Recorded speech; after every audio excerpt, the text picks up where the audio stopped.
When I was a teenager, there were two things that I really wanted, really badly. 100,000 YouTube subscribers and a Red camera. Last Christmas, I actually hit that follower milestone after chasing it for the best part of a decade, and to celebrate, I bought myself a second-hand Red Komodo. Look, teenage me, you got 'em. It was possible. But both of these accomplishments felt less like massive celebrations and more like reaching a false summit on a mountain, and I did this when I climbed Penny Van a year or so ago. You spent thousands of hours building your career only to get to where you want to be and realise we're not done. And actually these goals, whilst very cool and certainly something that teenage me would have absolutely loved to hit and to know it was possible, aren't the be-all end-all. In fact, these days it's barely scratching the surface. My camera history has been the Canon 600D, where I started out, the Lumix GH4, the Sony a6300, the Zcam S6 for a very, very short while, Blackmagic Pocket 6K, Sony a7 III, Canon C200, Sony a7S III, and then a Sony FX6. I always wanted a Red. I even had a picture of the Red Raven as my desktop background back when that thing was relevant. I had that on my computer for ages and ages, just reminding myself every time I logged in to the computer that what I was working on was going to be towards this ultimate goal. And I actually don't know why I wanted a Red. I knew even back as a teenager, even when I first thought of this, that, the crazy dynamic range and resolution wouldn't impact my footage because, well, I'd be filming the same stuff that I always would have done in the same conditions. It's not going to suddenly make shooting a phone review in an office look cinematic. That's just not how things work. But I think maybe it was just the name, that prestige that Red came with. It was certainly more impactful way back when I first started wanting one of these things than the Red name is now. And, certainly Arri being the top dog doesn't help. I'm not going to go and buy an Arri, I'm telling myself that right now because you'll find out later in the video. But also just mainstream consumer cameras back when I wanted a Red initially were just not at the level that they are right now. A lot of cameras, even the mirrorless standard prosumer cameras that may do a bit of hybrid, might shoot photos and video, can also shoot ProRes RAW, 422 10-bit internally, Ultra HD 120p.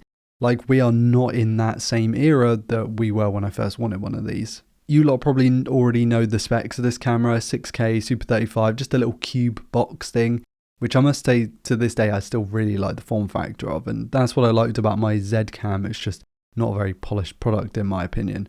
But it's a really cool camera, and the image is certainly better than what I have on my Sony cameras right now. I still use the A7S and the FX6 for the majority of my work. But I've been toying around with the idea of letting go of the Red, selling it on. It's been a good few months now, coming up on a year since I actually bought it. I bought it a bit before I hit my subscriber milestone. And there are actually a good few reasons why I want to get rid of it, and I want to discuss those in this video. As someone who shoots specifically my kind of online content as a profession, it's what I do day in, day out as a job. It's how I pay the rent. I don't need crazy image quality, or at least the image quality that this thing can give me.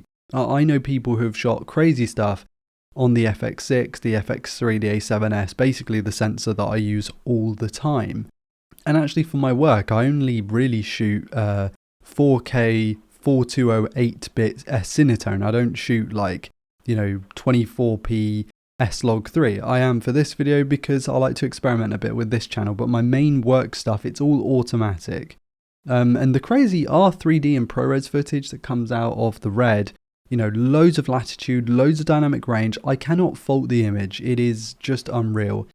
And I don't need it. I never will need it, I don't think. Even if I did want to go and start doing more cinematic stuff, which is very unlikely, I can just do that with my Sonys. Yeah, I don't need another camera for that.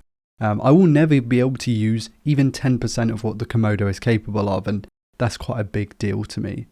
Because this camera is, as was explained to me when I bought it, before I bought it, long before I even knew I was going to buy one, it's just incredibly impractical. It's inconvenient to shoot with, if you're not on set. It takes a long time to turn on, and I mean a seriously long time, especially compared to my FX6 even, which given my fast turnaround video style, is just not suited for what I need. It never was. I saw this coming, by the way, I'm not a complete idiot, but it's just a reason for why I think I need to get rid of it. The accessories are also an absolute fortune, which isn't a massive deal if, like me, you really haven't rigged it out a lot. But I was thinking of going V-mount for a little while there, and yeah, that just starts to add up, and maybe I will do for my FX6, but it's just one of those things where, you know, once you're in, sure, it's a brilliant return on investment, but it's just like that initial push. Like, I'm not necessarily struggling for money right now, but I'd rather not have to spend so much money. I think that's just sensible. And I also just don't shoot the Red nearly as much as I'd really like. I won't get too deep into this video, but I shoot sort of 3 to 4 videos per week. They're 8 to 10 minutes long, and I shoot a lot of content. A-roll, B-roll, get it in the editing suite, and really make the most I can out of what I have. I cannot remember the last time I had a video project I was working on that was multiple shoot days. You know, stuff where I'm really digging into the nuts and bolts of a video. This is just not my style. It's something that I've wanted to do and I used to do back in the day, but I don't have the time to just, you know, work on a passion project really. I have my iRacing videos that I do on flat 4K, but that really doesn't involve a camera whatsoever beyond the webcam that I have on there. With my Sonys, even the FX6, it's the flick of a switch to use. It's automatic. I stick everything in eye detect or face detect. It's almost just thoughtless, and I really, really like that. The Red is more intentional, and that's amazing. That's one of the reasons I bought it. It's not just an oversight on my part. It's a serious machine, but it just doesn't fit my workflow, and as sort of a bonus, a little fun little toy to have on the side, I just don't think it really offers what I could put that money into otherwise. And connected to that, it is also just money sat there, like occasionally used. And I really do like to use the Red when I do come up with a project that I want to use it for. But in reality, I could probably do with that $3,000 if I'm honest, roughly what it sits out on the used market, maybe a little less after fees. But that's not just no money to me, that's significant. You know, maybe that goes into savings, or maybe even gets reused for stuff like lenses, audio. I've needed a new computer monitor for ages. This is a TV that I just have sat on the chest of drawers I have here. You know, there's other use for that money that it just otherwise being sat there doesn't really make any sense to me. And ultimately, Red these days isn't quite what it was when I first wanted one of these things. You know, not to say that Red is a chump camera, it is not. But like I was alluding to before, there are just so many great cameras on the market right now. There are far better options and more of those options compared to when I first looked at these. You know, you've got the FX3, the Burano, the Pixis, the S1R2, the Alpha 1, the C80, the R5 II, the Nikon Z8. Nikon being an option? Yeah, I know. Sure, there might not be quite as much dynamic range. They might not have the global shutter of this camera. But realistically, they're more practical, can shoot better frame rates, can shoot stills, and take far less time to turn on and off. That is a sticking point for me. I'm really glad and thankful, appreciative even, that I got to own one of these cameras. It ticks that item off of my bucket list, and I will never forget the experience.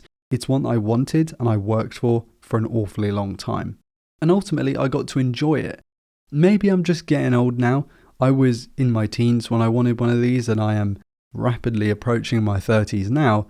But I've realised just how little this thing means to me as a tool in the grand scheme of my work. As an accomplishment, being able to own and use one, sure, that's a different kettle of fish.